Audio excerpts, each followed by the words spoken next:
back to the comment section. I'm Brett Cooper. We've talked about this before, but you know what they say, people with the loudest voices online often have the least substance to share. And of course, we've seen this time and time again with celebrities trying to take a stand during serious historical events like the war currently going on in Israel right now. And celebrities are rushing to social media right now to make sure that everybody knows what they support. However, most celebrities don't even know what they support because they just want to say the thing that pleases the most people, or they're just saying something that is purely fueled by propaganda or raw emotion. And we see this with basically every big conflict and event and social issue, and what's happening in Israel is no different. We're going to talk about that today. Okay, so there is no celebrity response more worth mentioning today than Mia Khalifa. And spoiler alert, none of us should be surprised that she is so crass and has this take because, okay, it's Mia Khalifa. We could have expected this, but still, it was gross. But if you are blessed and you do not know who Mia Khalifa is, we actually did an episode on her a couple of months ago where we were talking about her. We'll link that below if you want to get some more context about who this woman is. Anyway, the very controversial porn star, that might just give you the context that you need, is Lebanese American, and she has been adamantly showing her support for Palestine on social media. And I don't just mean that she is saying that,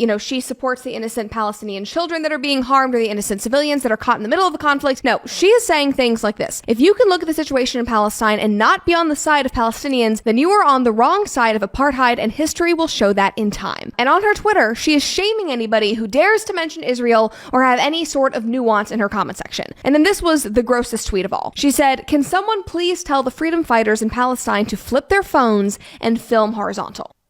Like, are you kidding me? Hamas is not some group of moral freedom fighters. They're out for blood. And this is a sick, sick tweet. You want them to flip their phones over so that you can get a better view at what they are doing to the Israeli people. That is disgusting. Like, there is no reason for that whatsoever. Thankfully, though, most people that I saw online agreed that this was disgusting. Isabella Maria De Luca said, "Hey, Mia Khalifa, hating Israel is one thing. Urging Hamas terrorists to flip their phones horizontally when filming their atrocities against innocent women and children so that you can get 4K footage is another thing. You're a vile person." Another person said, "You can't even go back to Lebanon," which is true, guys. I didn't even know this until I read this comment. But according to her, she was verbally banned from ever returning to her home country of Lebanon because of her porn career. And the Muslim community has widely rejected her, especially after she wore a hijab in some of her porn videos, which is so disrespectful and, again, disgusting. I don't know how many times I can use that word in this episode. And it's just ironic that she is so vocally in support of a group that is attacking and killing innocent women and would probably do the same to her because of her career. People have not held back about that. Somebody commented and said, "My people, you silly simpleton,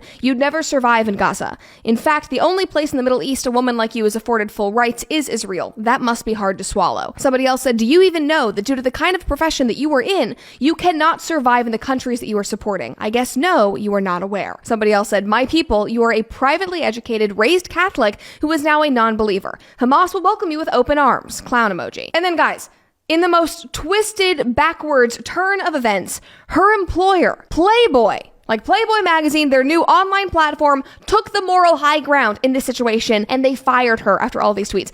Playboy, of all the businesses and corporations and organizations, they are the ones taking a stand against Mia Khalifa. But this was their statement. They said, "Dear creator community, we are writing you today to let you know of our decision to terminate Playboy's relationship with Mia Khalifa, including deleting Mia's Playboy channel on our creator platform. Over the past few days, Mia has made disgusting and reprehensible comments celebrating Hamas's attack on Israel and the murder of innocent men, women, and children. At Playboy, we encourage free expression and constructive political debate."